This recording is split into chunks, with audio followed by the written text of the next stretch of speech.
ಇಲ್ಲಿ ಪ್ರಶ್ನೆ ಇರ್ತಕ್ಕಂಥದ್ದು, ಚನ್ನಪಟ್ಟಣದ ಶಾಸಕರು ಆಗಿರ್ತಕ್ಕಂಥ ಎಚ್ ಡಿ ಕುಮಾರಸ್ವಾಮಿ ಚನ್ನಪಟ್ಟಣವನ್ನು ಬಿಡಬಾರ್ದು ಅಂತ. ಮಂಡ್ಯದಲ್ಲಿ ಗೆದ್ದು ಅವರು ಲೋಕಸಭೆಗೆ ಹೋದ್ರೆ ಚನ್ನಪಟ್ಟಣದಲ್ಲಿ ಬೈ ಎಲೆಕ್ಷನ್ ಆಗಬೇಕಾಗತ್ತೆ.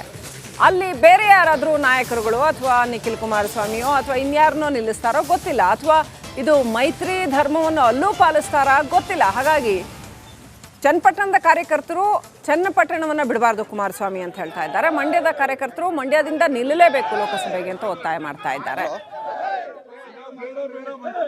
ಈ ಮಂಡ್ಯದಿಂದ ಒತ್ತಾಯ ಪಡಿಸ್ತಾ ಇರ್ತಕ್ಕಂಥ ಕಾರ್ಯಕರ್ತರ ಮೇಲೆ ಚನ್ನಪಟ್ಟಣದ ಕಾರ್ಯಕರ್ತರು ಕಿಡಿಕಾರಿದ್ದಾರೆ.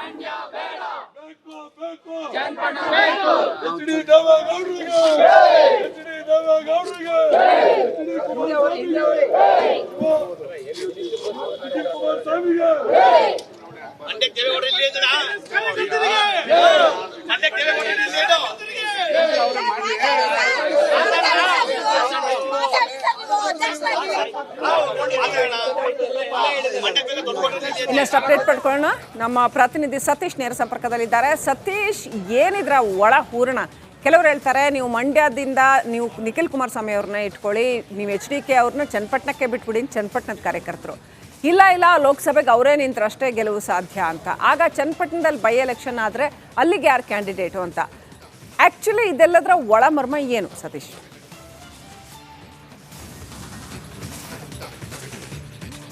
ಶ್ರೀಲಕ್ಷ್ಮಿ, ಇದರ ಹಿಂದೆ ಸಾಕಷ್ಟು ರಾಜಕೀಯ ಲೆಕ್ಕಾಚಾರಗಳು, ತಂತ್ರಗಳು ಅಡಗಿದೆ. ಕುಮಾರಸ್ವಾಮಿಯವರು ಮಂಡ್ಯದಲ್ಲಿ ಸ್ಪರ್ಧೆ ಮಾಡಬೇಕು ಅನ್ನೋದು ಸಾಕಷ್ಟು ದಿನಗಳ ಚರ್ಚೆ.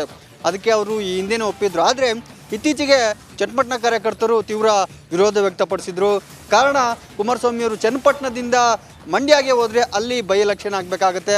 ಆ ಸಂದರ್ಭದಲ್ಲಿ ಇಡೀ ರಾಮನಗರ ಜಿಲ್ಲೆಯಲ್ಲಿ ಉಳಿದಿರೋದು ಒಂದೇ JDSಗೆ ಕ್ಷೇತ್ರ ಇರೋದು ಚನ್ನಪಟ್ಟಣ ಮಾತ್ರ. ಮಾಗಡಿಯಲ್ಲಿ ಸೋತಿದ್ದಾರೆ, ರಾಮನಗರದಲ್ಲಿ ಸೋತಿದ್ದಾರೆ, ಕನಕಪುರದಲ್ಲಿ DK ಶಿವಕುಮಾರ್ ಗೆದ್ದಿದ್ದಾರೆ. ಹೀಗಾಗಿನೇ ರಾಮನಗರ ಜಿಲ್ಲೆಯಲ್ಲಿ ಇರೋದು ಚನ್ನಪಟ್ಟಣ ಮಾತ್ರ. ಅವರು ಹೋಗ್ಬಿಟ್ರೆ ಇಡೀ ಕ್ಷೇತ್ರದಲ್ಲಿ, ಇಡೀ ಜಿಲ್ಲೆಯಲ್ಲೇ ರಾಮನಗರ ಜಿಲ್ಲೆಯಲ್ಲಿ JDS ಅಸ್ತಿತ್ವನೇ ಇರೋದಿಲ್ಲ ಅನ್ನೋದು ಕೆಲವರ ವಾದ. ಆ ನಿಟ್ಟಿನಲ್ಲಿ ಈಗ ಚನ್ನಪಟ್ಟಣ ಕಾರ್ಯಕರ್ತರು ಅದಕ್ಕಾಗಿಯೇ ಒಂದು ಕೂಗನ್ನು ಹಾಕಿದ್ದಾರೆ. ಒಂದು ವೇಳೆ ಕುಮಾರಸ್ವಾಮಿಯವರು ಮಂಡ್ಯದಲ್ಲಿ ನಿಂತ್ಕೊಂಡ್ರೆ ಬೈ ಎಲೆಕ್ಷನ್ ಆಗುತ್ತೆ, ಅಲ್ಲಿ ಯಾರು ಅಭ್ಯರ್ಥಿ? ಈಗಾಗಲೇ CP ಯೋಗೇಶ್ವರ್ ಅಲ್ಲಿ ಸ್ಪರ್ಧಿಸಬೇಕು ಅನ್ನೋದು ಸಾಕಷ್ಟು ಆಕಾಂಕ್ಷೆ ಇಟ್ಕೊಂಡಿದ್ದಾರೆ. ಒಂದು ವೇಳೆ ಕುಮಾರಸ್ವಾಮಿಯವರು ಮಂಡ್ಯ ಹೋಗಿ ನಿಂತರೆ ಬೈ ಎಲೆಕ್ಷನ್ ಆಗುತ್ತೆ. ಆ ಕ್ಷೇತ್ರದಲ್ಲಿ ಮೈತ್ರಿ ಧರ್ಮದ ಹಿನ್ನೆಲೆಯಲ್ಲಿ ನನಗೆ ಟಿಕೆಟ್ ಸಿಗ್ಬೋದು ಅನ್ನೋದು ಯೋಗೇಶ್ವರ್ ಅವರ ಆಕಾಂಕ್ಷೆ.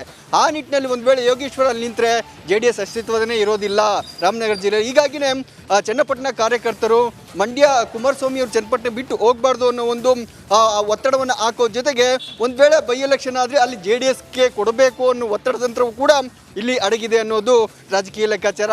ಆ ಹಿನ್ನೆಲೆಯಲ್ಲಿ ಸಾಕಷ್ಟು ಲೆಕ್ಕಾಚಾರಗಳ ಹಿನ್ನೆಲೆಯಲ್ಲೇ ಈ ರೀತಿಯ ಒಂದು ಬೆಳವಣಿಗೆ ಆಗ್ತಾ ಇದೆ ಅನ್ನೋದು ಶ್ರೀಲಕ್ಷ್ಮಿ. ಕುಮಾರಸ್ವಾಮಿಯವರು ಮಂಡ್ಯದಲ್ಲಿ ಸ್ಪರ್ಧೆ ಮಾಡೋದು ಫಿಕ್ಸ್ ಆಗಿದೆ, ಬಹುತೇಕ ಕನ್ಫರ್ಮ್ ಆಗಿದೆ. ಅದು BJP ಹೈಕಮಾಂಡ್ ಕೂಡ ಒಪ್ಪಿದೆ. ನೀವೇ ಸ್ಪರ್ಧಿಸಬೇಕು ಅಂತ ಕುಮಾರಸ್ವಾಮಿ ಅವರಿಗೆ ಒಂದು ಸಲಹೆಯನ್ನೇ ನೀಡಿದೆ. ಆ ಹಿನ್ನೆಲೆಯಲ್ಲಿ ಕುಮಾರಸ್ವಾಮಿಯವರು ಒಪ್ಪಿರೋದ್ರಿಂದ ಮಂಡ್ಯಗೆ ಕುಮಾರಸ್ವಾಮಿ ಹೋಗೋದು ಕನ್ಫರ್ಮ್. ಹೀಗಾಗಿ ಚನ್ನಪಟ್ಟಣ ಬೈ ಎಲೆಕ್ಷನ್ ಆದರೆ ಅಲ್ಲಿ JDSಗೆ ಉಳಿಸಿಕೊಳ್ಳುವ ತಂತ್ರಗಾರಿಕೆ ಈ ಎಲ್ಲದರ ಹಿಂದೆ ಅಡಗಿದೆ ಅನ್ನೋದು ಶ್ರೀಲಕ್ಷ್ಮಿ. Thank you Satish ಡೀಟೇಲ್ಸ್ಗಾಗಿ.